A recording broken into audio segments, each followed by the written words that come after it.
ഒരു കുടുംബത്തിലേക്ക് ഒരു കുടുംബിനി കയറി വരുമ്പോ ആ വീടിന്റെ ഉള്ളിൽ ഒരു കുടുംബിനിയായി ഒരു അംഗമായി ഒരു പെണ്ണ് കല്യാണം കഴിഞ്ഞ് കടന്നു വന്ന് അന്നു മുതൽ മരണത്തോടുകൂടെ ജീവിച്ച് പിരിയാൻ പോകുന്ന ആളുകളുണ്ടാകും. അല്ലാഹുവിന്റെ ഖളാ ഉണ്ടെങ്കിൽ അവർ തന്നെയായിരിക്കും നാളെ സ്വർഗലോകത്തും ഭാര്യമാർ. ചിലർക്ക് അങ്ങനെയല്ല, ജീവിതത്തിലേക്ക് ഇണയായി കയറി വന്നു, പക്ഷേ കുറച്ചു നാൾ നീണ്ടു നിന്നു, പിന്നെ അവർക്ക് പിരിയേണ്ടി വന്നു. അതിൽ അല്ലാഹു അവർക്ക് നന്മ വെച്ചിട്ടുണ്ടാകും. ചില ആളുകൾ പ്രത്യക്ഷത്തിൽ കണ്ടാൽ ഒരു യോജിപ്പും തോന്നില്ല, പ്രത്യക്ഷത്തിൽ കണ്ടാൽ ഒരു യോജിപ്പും തോന്നില്ല.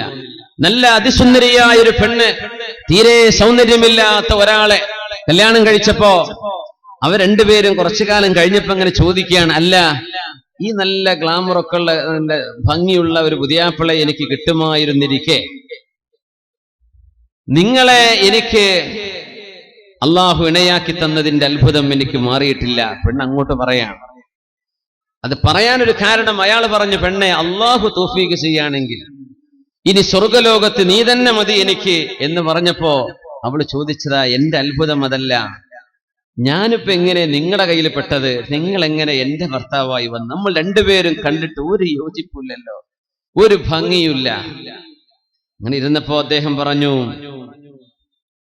ആ പെണ്ണ് പറഞ്ഞു, അതെ, എനിക്ക് മനസ്സിലായി, നിങ്ങൾ ജീവിതത്തിൽ ഒരു അന്യ പെണ്ണിനെ കണ്ണുയർത്തി നോക്കാത്തൊരു മനുഷ്യനാണ്. ഏതെങ്കിലും ഒരു പെണ്ണിന്റെ സൗന്ദര്യം കാണുമ്പോൾ അതിന് വീഴാത്ത ആളാണ്. നിങ്ങൾ ആരെയും കണ്ണുകൊണ്ട് വ്യഭിചരിക്കാത്ത ആളാണ്. അതൊരു വലിയ വിഷയമാണ്.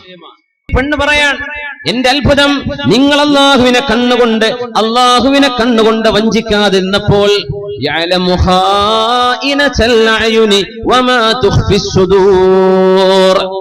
കണ്ണുകൾ ഒളിപ്പിച്ചു വെക്കുന്നത് അള്ളാഹു അറിയുന്നുണ്ട്.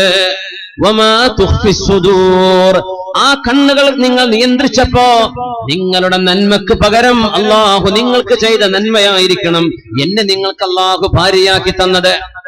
പിന്നെ ഞാൻ ചെയ്ത പാപങ്ങൾക്ക് അള്ളാഹു എനിക്ക് തന്ന ശിക്ഷയായിരിക്കണം അള്ളാഹു എനിക്ക് നിങ്ങളെ തന്നത്.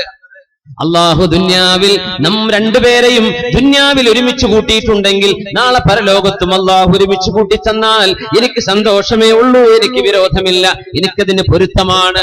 ഒരു ഭാര്യയും ഭർത്താവും തമ്മിൽ നടക്കുന്ന ഒരു കോൺവെർസേഷൻ, സുബ്ഹാനല്ലാഹ്.